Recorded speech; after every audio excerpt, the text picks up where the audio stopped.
ಜಗವೇ ಒಂದು ರಣರಲ್ಗ ರಲವಿಕ್ರಮ ಧೈರ್ಯ ಇರಲಿಲ್ಲ ಸಲ್ಗ ರಲವಿಕ್ರಮ ಬಾರ ನನ್ನ ರಾಜ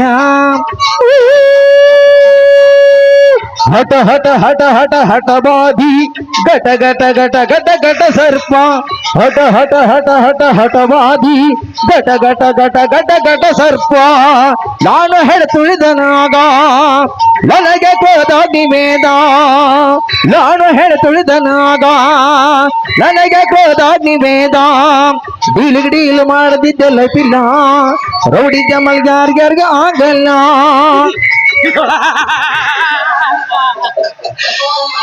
ಸೇಡು 100 ವರ್ಷದ ಬದುಕು 3 ವರ್ಷ ಆಸೆ 6 ತಿಂಗಳು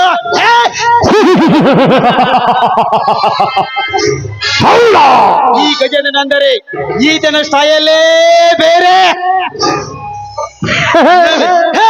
ನಂಬಿದವರಿಗೆ ಪ್ರಾಣ ಕೊಡುತ್ತಾನೆ ನಂಬಿ ದ್ರೋಹ ಬಗೆದವರ ಪ್ರಾಣವನ್ನೇ ತೆಗೆಯುತ್ತಾನೆ ಕೊಟ್ಟ ಮಾತು ತಪ್ಪಲ್ಲ ಕೆಟ್ಟಗನ್ನಲ್ಲೇ ನೋಡಲ್ಲ ಈ ಗಜೇಂದ್ರ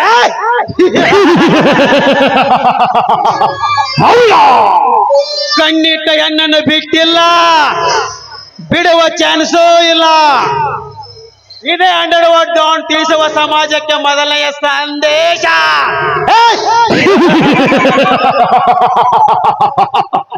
ಏ ಭದ್ರೇಗೌಡ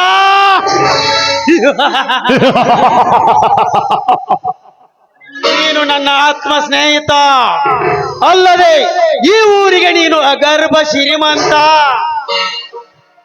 ಅಲ್ಲದೆ ನಾನು ನಿನ್ನ ಫ್ಯಾಕ್ಟರಿಯ ಮ್ಯಾನೇಜಿಂಗ್ ಡೈರೆಕ್ಟರ್ ಲೇ ಭದ್ರೇಗೌಡ ಏನಾದರೂ ಸಂಚು ಹೂಡಿ ನಿನ್ನ ಮುದ್ದಿನ ತಂಗಿ ಜ್ಯೋತಿಯನ್ನು ನನ್ನ ಒಳಗಿರಿಸಿಕೊಂಡು ಇಡೀ ಸರ್ವ ಆಸ್ತಿಗೆ ವಾರಸ್ನಾಗಿ ಮೆರೆಯದಿದ್ದರೆ ಮೇರಾ ನಾಮ್ ಗಜೇಂದ್ರ ಸತ್ಯನ ಸೋಟ ಹಾಕಬೇಕು ನೀತಿನ ಅಳಿಸಬೇಕು ಬೆಳಗಾವಿ ಜಿಲ್ಲೆನ ಚಿಕ್ಕೋಡಿ ತಾಲೂಕಿನ ಮುಗಳಿ ಗ್ರಾಮನ ಅಲ್ಲೋಲ್ ಕಲ್ಲೋಲ್ ಮಾಡ್ತೀವಿ ಆದರೆ ಈ ಗಜೇಂದ್ರನು ಯಾರು ಏನು ಮಾಡಕ್ಕಾಗಲ್ಲ ಈ ಗಜೇಂದ್ರ ಕೊಟ್ಟರೆ ವರ ಎಟ್ಟರೆ ಶಾಪ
ಕಲ ಕಲ ಕಲ ಕಲ ಕಲ ಕಲ ಕಲ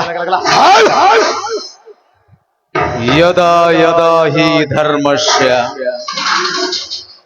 ಗ್ಲಾನಿರ್ಭವತಿ ಭಾರತ ಅಭ್ಯುತ್ಥಾನಮಧರ್ಮಸ್ಯ ಪರಿತ್ರಾಯ ಸಾಧೂನ ವಿನಾಶಾಯ ಚ ದುಷ್ಕೃತ.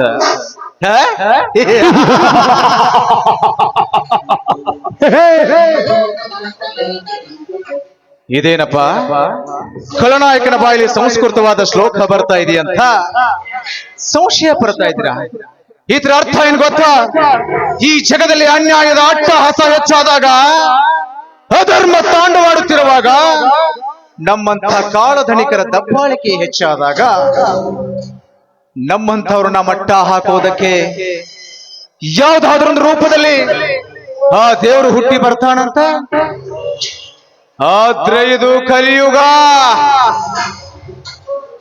ಇಲ್ಲಿ ತಲೆ ಇರೋರ ಕಲಿಯುಗ, ತಲೆ ಹೊಡೆಯೋರ ಕಲಿಯುಗ, ತಲೆ ತೆಗೆಯೋರ ಕಲಿಯುಗ. ಅಂಥದ್ರಲ್ಲಿ ಆ ದೇವ್ರು ಹುಟ್ಟೋದಂದ್ರೆ ಏನು? ನಮ್ಮಂಥ ಖಳನಾಯಕರನ್ನ ಮಟ್ಟ ಹಾಕೋದಂದ್ರೆ ಏನು?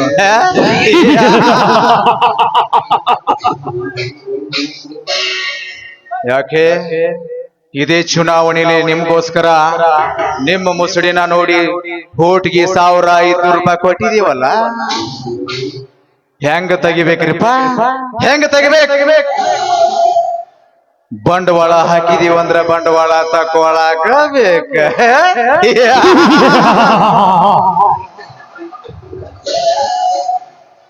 ದುಡ್ಡಿನ್ಯಾಗ ದೊಡ್ಡವಾಯಿ ಭದ್ರೇಗೌಡ, ಸೊಕ್ಕಿನ್ಯಾಗ ದೊಡ್ಡವಾಯಿ ಭದ್ರೇಗೌಡ. ಅಷ್ಟೇ ಯಾಕೆ, ಇವತ್ತಲ್ಲ ನಾಳೆ ಲೇಟ್ ಆದ್ರೂ ಲೇಟೆಸ್ಟ್ ಆಗಿ ಜಯಾಣ ಮುಂದಿಟ್ಕೊಂಡು ಹುಟ್ಟಿದಾವ ಈ ಭದ್ರೇಗೌಡ.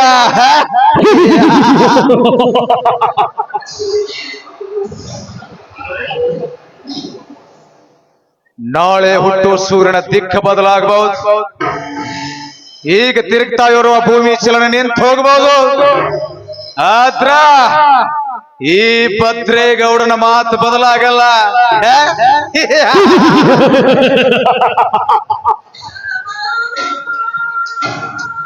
ಈ ಪಾಟೀಲ್ ಅನ್ನೋ ಸಿಂಹ ಸುಮ್ಮನೆ ಗುಹೆಯಲ್ಲಿ ಮಲಗಿದೆ ಅಂತಂದ್ರೆ ಬೇಟೆ ಆಡೋದನ್ನ ಮರ್ತಿಲ್ಲ. ಅದಕ್ಕೆ ಹಸಿವಾಗಿಲ್ಲ ಅಂತ ಅರ್ಥ. ಒಮ್ಮೆ ಹಸಿವಾಗಿ ಪಂಜಾಬಿಸಿದ್ರ ಬ್ಯಾಟ್ ಯಾವ್ದ ಇರ್ಲಿ, ಎಡಕ್ಕ ಮುರ್ಕೊಂಡು ಕೆಳಗೆ ಬೀಳಾಕಬೇಕ.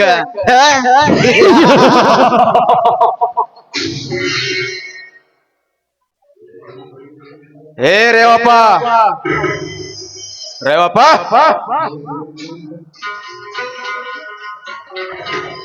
ಹೇಳ್ರಿ ದಣಿ, ಮುಂದೇನ್ ಮಾಡೋದ? ಏನ್ ಬರ್ಯಾಕತ್ತೀಯೋ? ಏನ್ ಬರ್ತೀರ ದಿನಾರ? ಕೊಟ್ಟವ್ರು ಗುಂಡ್ ಹಾಕ್ತಾನ್ರಿ, ಕೊಡದವ್ರು ನಿಮ್ಮಂತ ಹಡ್ಸಿ ಮಕ್ಕಳ ಕಾಟಕ್ಕೆ ಎಣ್ಣೆ ಕೊಡದವ್ರ ಪೇಜ್ ಹರಿದು ಹಾಕತ್ತನ್ರಿ ದನ್ಯಾರ. ಏನ್ಲಿ ಅದು ಹರಿಯೋದು, ಹಚ್ಚೋದು, ಚುಚ್ಚೋದು? ನೀವ್ಯಾಕೆ ಸಿಟಿಗೆ ಬರ್ತೀರ ದಿನಾರ? ಕೊಟ್ಟವ್ರು ಗುಂಡ್ ಹಾಕದನ್ರಿ, ಕೊಡದವ್ರು ಬಡ್ಡಿಗೆ ಬಡ್ಡಿ ಸೇರ್ಸಿ ಲೆಕ್ಕ ಹಚ್ತಾನ್ರಿ. ಏ ರೇವಪ್ಪ, ಹಿಂಗ ಸುದ್ದಿ ಬಳಸಿ ಮಾತನಾಡಿದ್ರ ಮಗನ ಎದಿಗೆ ಹೋಯ್ತಾನಂದ್ರ ಎಷ್ಟ್ ಪ್ರಶ್ನೆ ಅಷ್ಟ ಉತ್ತರ. ನೀವ್ ಎಷ್ಟ್ ಹೇಳ್ತಿರಲ್ಲ ಅಷ್ಟ ಕೇಳ್ತಂತ. ಆಯ್ತ್ರಿ ದಿನ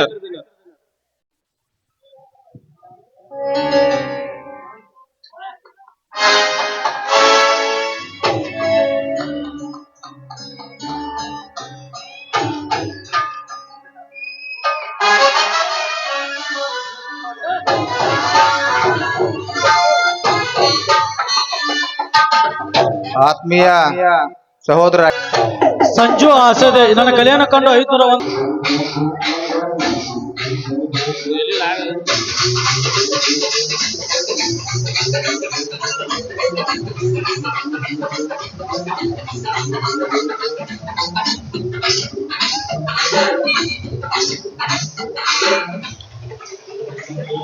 ದಣ್ಯಾರ ಯಾಕಲೇ ನಿಮ್ಗೊಂದು ಪೋಸ್ಟ್ ದಂದ ಪಾತ್ರ ಬಂದೈತಿಲ್ಲ, ನಮ್ ಇವ್ ಮಾರುತಿ ಕೊಟ್ಟ ಕೇಬಲ್ ಮಾರುತಿ ಅದಕ್ಕೆ ತಗೊಂಡ್ ಬಂದಾನ್ರಿ. ಎಷ್ಟು ಲೇಟ್ ಮಾಡಿ ತಗೊಂಬಂದೇನ?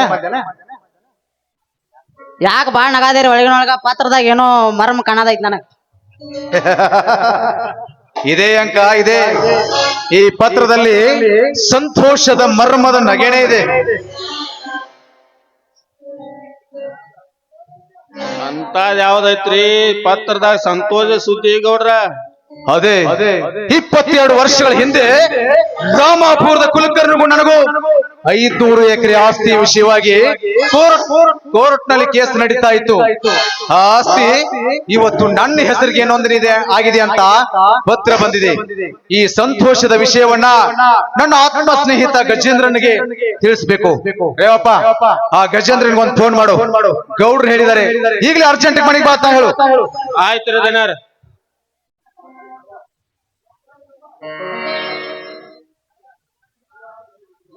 ನಮ್ಮ ಕಣ್ಣು ಬೇರೆ ದಿಮ್ಮ ಕಾಣ್ತವ್ರ. ಬೇಗ ಹೇಳು, ಈ ಸಂತೋಷ ಸುದ್ದಿಯನ್ನು ಅವ್ನು ತಿಳಿಸ್ಬೇಕು.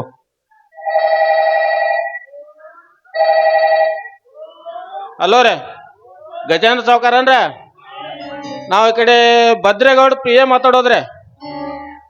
ಅಲ್ಲೋ ರೀ, ಹಾ ರೀ ನಮ್ ಸಾವ್ಕಾರ್ರಿ ನಿಮಗ ಲಘು ನಮ್ ಮನಿ ಕಡೆ ಬಾತ್ ಹೇಳ್ಯಾರ. ಅದೇನೋ ವಿಷಯ ಹೇಳೋದೈತೈತ್ರಿ. ಹಾ ರೀ ಸರಿ ಕೇಳಲ್ಲ ಜರ ಕಟ್ ಮಾಡ್ರ. ಆಯ್ತು ಅವ್ರಿ ಲಘು ಬರ್ರಿ. ಗೌಡ್ರ 10 ನಿಮಿಷ ಬರ್ತಾರಂತ್ರಿ. 10 ನಿಮಿಷ ಬರ್ತಾರಂದ್ರಿ. ಸರಿ ರೇವಪ್ಪ. ಅಂದಾಗೆ ಆ ಸೂರ್ಯನಿಗೆ ತೋಟದ ಕಡೆ ಹೋಗಿ ತೆಂಗಿನ ಲೋಡ್ ಲೆಕ್ಕಪತ್ರ ಅಂತ ತೆಗೆದುಕೊಂಡು ಬಾ ಅಂತ ಹೇಳಿದ್ದೆ. ಆ ಸೂರ್ಯ ಇನ್ನು ಬಂದಿಲ್ವಾ? ಗೌಡ್ರ, ಆ ಸೂರ್ಯ ಆಗ ಲೆಕ್ಕಪತ್ರ ನನ್ ಕೈ ಕೊಟ್ರಿ, ಇದೇ ಈಗ ಒಳಗ್ ಹೋದ್ರಿ. ಹೌದಾ? ಸೂರ್ಯ, ಲೇ ಸೂರ್ಯ,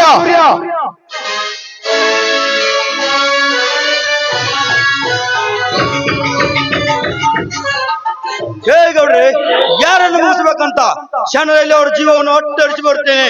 ಯಾವ ಪಾಪಿ ರುಂಡವನ್ನು ತೆಗೆದು ನಿಮ್ಮ ಪಾದದ ಮೇಲೆ ಹಾಕಲಿ ಅಂತ.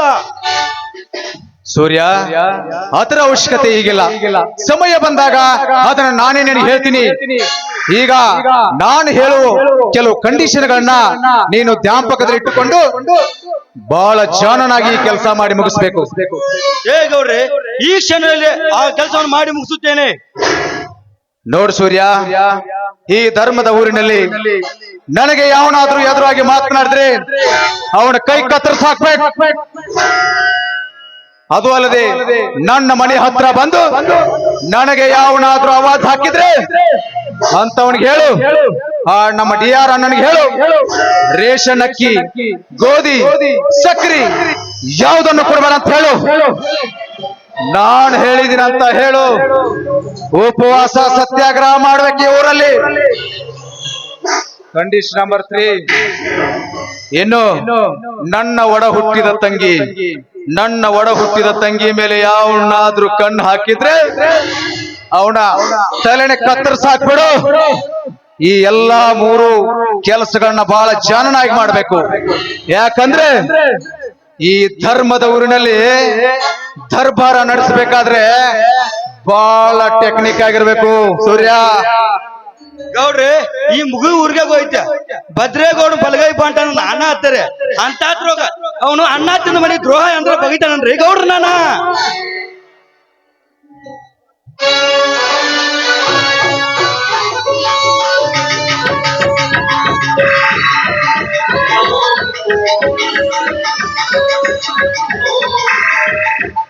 ನಮಸ್ಕಾರ ಗೌಡರಿಗೆ. ಬಾ ಗಜೇಂದ್ರ, ನಮಸ್ಕಾರ. ನಿನ್ನ ದಾರಿನೇ ಕಾಯ್ತಾ ಇದ್ದೆ.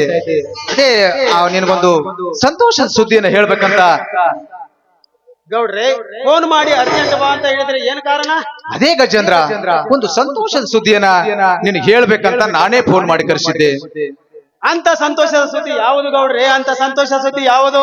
ಅದೇ ಗಜೇಂದ್ರ, 22 ವರ್ಷಗಳ ಹಿಂದೆ ರಾಮಾಪುರದ ಕುಲಕರ್ಣಿಗೂ ನನಗೂ 500 ಎಕರೆ ಆಸ್ತಿಯ ವಿಷಯವಾಗಿ ಕೋರ್ಟ್ ನಲ್ಲಿ ಕೇಸ್ ನಡೀತಾ ಇತ್ತು. ಹೇಗಾದ್ರೂ ಮಾಡಿ ಆಸ್ತಿಯನ್ನ ನನ್ನಂತೆ ಮಾಡಿಕೊಳ್ಳಬೇಕು ಅಂತ ಆ ಆಸ್ತಿ ಇವತ್ತು ನನ್ನ ಕೈ ಸೇರಿದೆ. ಅದೇ ವಿಷಯವನ್ನ ನಿನಗೆ ಹೇಳ್ಬೇಕಂತ ನಿನಗೆ ಕರೆಸಿದ್ದೆ. ಈ ಸಂತೋಷದ ಸುದ್ದಿ ಕೇಳಿ ನನಗೆ ತುಂಬಾ ಮನಸ್ಸಿಗೆ ಸಮಾಧಾನ ಆಗ್ತದೆ ಗೌಡ್ರೆ, ಸಮಾಧಾನ ಆಗ್ತದೆ. ಗೌಡ್ರ 27 ವರ್ಷದಿಂದ ಶ್ರಮಪಟ್ಟು ಸಂತೋಷ ಈಗ ನಮಗ್ ಸಿಕ್ಕೈತೆ ಅಂದ ಮ್ಯಾಲ ಇದ ಸಂತೋಷದಾಗ ಎಂಜಾಯ್ ಮಾಡೋಣ ಬರ್ರಿ. ಹಲೋ ರೇವಪ್ಪ, ಗೌಡ್ರ ಮನೆಗೆ ಬಂದ ಬಳಕ ಈ ಎಂಜಾಯ್ ಇಲ್ಲದೆ ಇರ್ತೈತಿ, ಖುಷಿನೂ ಇರ್ತೈತಿ, ಎಂಜಾಯ್ ಇರ್ತೈತಿ. ಒಳಗಡೆ ಹೋಗು, ವಿಸ್ಕಿ ಬಾಟ್ಲಿ ಇಟ್ಟಿದ್ದೇನೆ, ಹಾಗೆ ಆ ಡ್ಯಾನ್ಸರ್ಗೆ ಒಂದು ಫೋನ್ ಮಾಡು. ಆಗ್ಲಿದನಿ ಬಾಟ್ಲಿಯಲ್ಲಿ ಇಟ್ಟಿದ್ರಿ ನಮಗ್ ಸಿಗ್ತಾವಲ್ ಗೊತ್ತಲ್ರಿ.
ಗೌಡ್ರೆ, ಈ ಸಂತೋಷ ಸಭೆಯಲ್ಲಿ ಪಾರ್ಟಿ ಚೆನ್ನಾಗಿತ್ತು, ಬನ್ನಿ ಹೋಗೋಣ.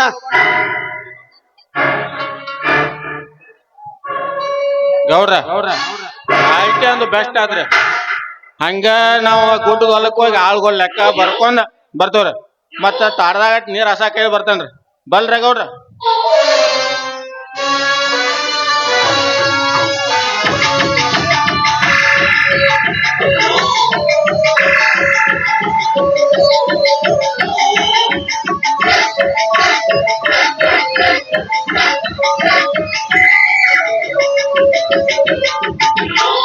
ಗೌಡ್ರೆ, ಹೊರದೇಶನ ಸಕ್ಕರೆ ಗೋಧಿ ಈಗ ತಾನೇ ಬಂದಿದೆ ಅಂತ ನನಗೆ ಫೋನ್ ಬಂದಿದೆ. ನಾನು ಇನ್ನೂ ಹೋಗಿ ಬರ್ತೀನಿ ಗೌಡ್ರೆ.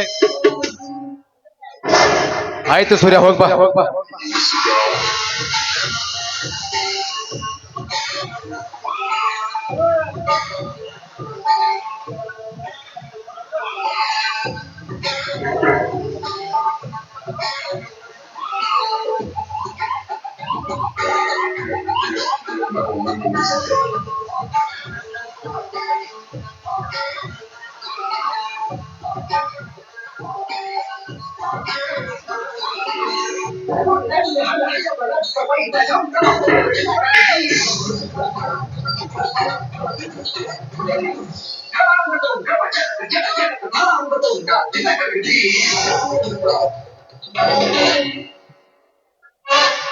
ಹುಟ್ಟೋ ಸೂರ್ಯನ ದಿಕ್ಕು ಬದಲಾದಾಗ ತಿರುಗೋ ಭೂಮಿ ಚಲ ನಿಂತು ಹೋಗ್ಬೋದು. ಆದ್ರ ಈ ಭದ್ರೇಗೌಡನ ಸೇಡ ಬದಲಾಗಲ್ಲ. ಅಂದು ನನಗೆ ಚಪ್ಪಲಿಗೆ ತೋರಿಸಿದ ಹೋದ ಬಡ ಹೆಣ್ಣು ಕಾಂಚನ ಇವತ್ತಲ್ಲ ನಾಳೆ ನನ್ನ ಅರಮನೆಗೆ ಕರೆದುಕೊಂಡು ಹೋಗಿ ತೂಗು ಮಂಚದ ಮೇಲೆ ನನ್ನ ಉಯ್ಯಾಲೆ ಆಡ್ತಿರಲಿಲ್ಲ ಅಂದ್ರೆ ಈ ಊರಿನ ಬೆರಕಿ ಭದ್ರೇಗೌಡನೇ ಅಲ್ಲ.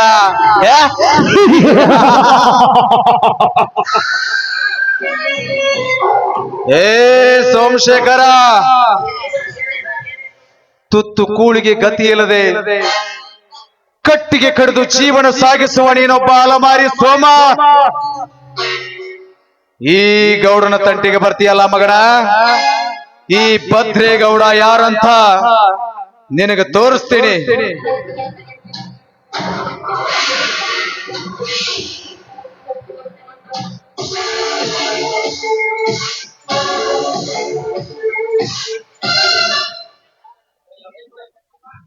ಹಲೋ,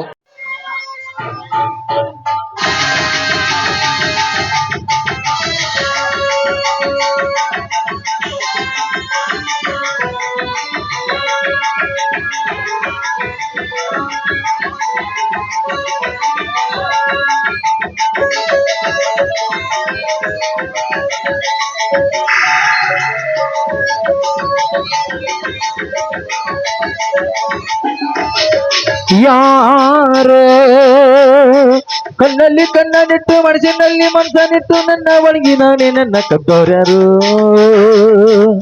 ಯಾರೋ ಗಾಳಿಲಿ ಮುತ್ತನಿಟ್ಟು ನೀರಿನಲ್ಲಿ ಹೆಜ್ಜೆ ಇಟ್ಟು ಇಲ್ಲೇ ಇದ್ದು ಇದ್ದಂಗೆ ಹೋದೋರ್ಯಾರು.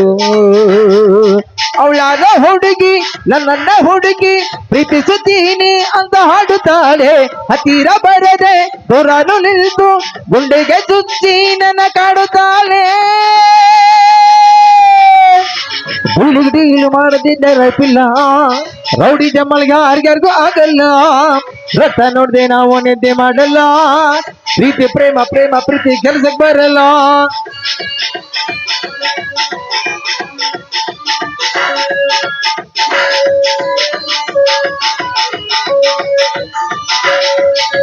ಹತ್ತೂರಲ್ಲಿ ಇಲ್ಲಂತ ಗಲ್ಡ್ಯಾರಿ ನೀನಿದ್ದೂರಲ್ಲಿ ನೂರೆಂಟು ಹೆಸರಾಗಿ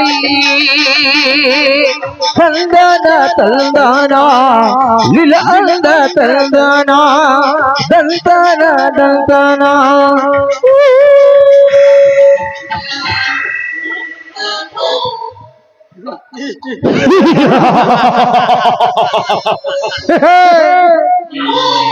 ಕರ್ಮದ ಜಗತ್ತಿನಲ್ಲಿ ಕತ್ತಲೆ ಎಂಬ ಕೋಟಿಗೆ ಕಣ್ಣಿಗೆ ಕರೆ ಬಟ್ಟೆ ಕಟ್ಟಿ ಕೊಲೆ ಮಾಡದೆ ನಿರಪರಾಧಿಯಾದವನನ್ನು ಕೊಲೆಗಾರನೆಂದು ಪಟ್ಟ ಕಟ್ಟಿ ಕಾನೂನನ್ನು ತಮ್ಮ ಕೈಯಲ್ಲಿ ಹಿಡಿದಿಟ್ಟುಕೊಂಡು ನಿರಪರಾಧಿಯಾದವನನ್ನು ಕೊಲೆಗಾರನೆಂದು ಪಟ್ಟ ಕಟ್ಟುತ್ತಾರೆ ಈ ಲಂಚ ಎಂಬ ಸಾಮ್ರಾಜ್ಯದಲ್ಲಿ. ಇಂಥ ಲಂಚ ಎಂಬ ಸಾಮ್ರಾಜ್ಯದಲ್ಲಿ ಎಲ್ಲಿದೆ ನ್ಯಾಯ, ಆಕ್ರಮಣ, ಅತ್ಯಾಚಾರ? ಲೇ ಭದ್ರೇಗೌಡ, ಆಸ್ತಿ ಆಸೆಗಾಗಿ ನನ್ನ ಹೆತ್ತವರನ್ನು ಕೊಲೆ ಮಾಡಿ ಆ ಕೊಲೆ ನನ್ನ ಮೇಲೆ ಹಾಕಿ ಈ ಊರಿಗೆ ನೀನೇ ಒಳ್ಳೆ ವ್ಯಕ್ತಿ ಎಂದು ಅನಿಸಿಕೊಂಡಿರ್ಬೋದು, ನಿಜ. ಆದರೆ ಕಾನೂನು ಜೊತೆ ವಾದ ವಿವಾದ ಮಾಡಿ ಕೆಲವೇ ದಿನಗಳಲ್ಲಿ ಕೊಲೆ ಮಾಡದ ನಿರಪರಾಧಿ ಎಂದು ಹೊರಗೆ ಬಂದು ನಿನ್ನ ಅಟ್ಟಾಸವನ್ನು ಮೆಟ್ಟಿ ನಿಂತು ನಿನ್ನ ಶ್ರೀಮಂತಿಕೆಗೆ ನಾಂದಿ ಹಾಡಿಯ ನನ್ನ ಹೆತ್ತವರನ್ನು ಕಳಿಸಿದ ಸ್ಥಾನಕ್ಕೆ ನಿನ್ನನ್ನು ಕಳಿಸಿದಾಗಲೇ ಈ ವೀರೇಂದ್ರನ ಮನಸ್ಸಿಗೆ ಶಾಂತಿ.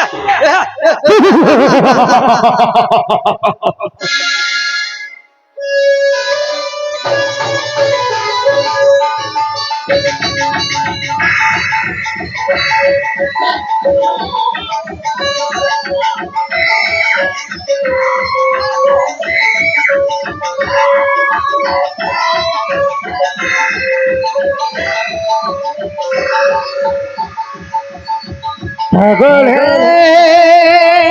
ತಗೊಳೆ ನನ್ನೇ ತಗೊಳೆ, ಹೃದಯ ಬೇಕಾ ಹೃದಯವಲ್ಲ ಬೇಕಾ, ತಗೊಳೆ ಈ ತಗೊಳೆ. ಕಲ್ಕೊಟ್ಟ ಒಬ್ಬ ಟೀಚರಿಗೆ ಅವನೇ ಮಹಾ ಇಲ್ಲೋಡೆ, ಕೈ ಕೊಟ್ಟ ಒಬ್ಬ ಪ್ಲೇಯರಿಗೆ ಅವನೇ ಮಹಾ ಇಲ್ಲೋಡೆ.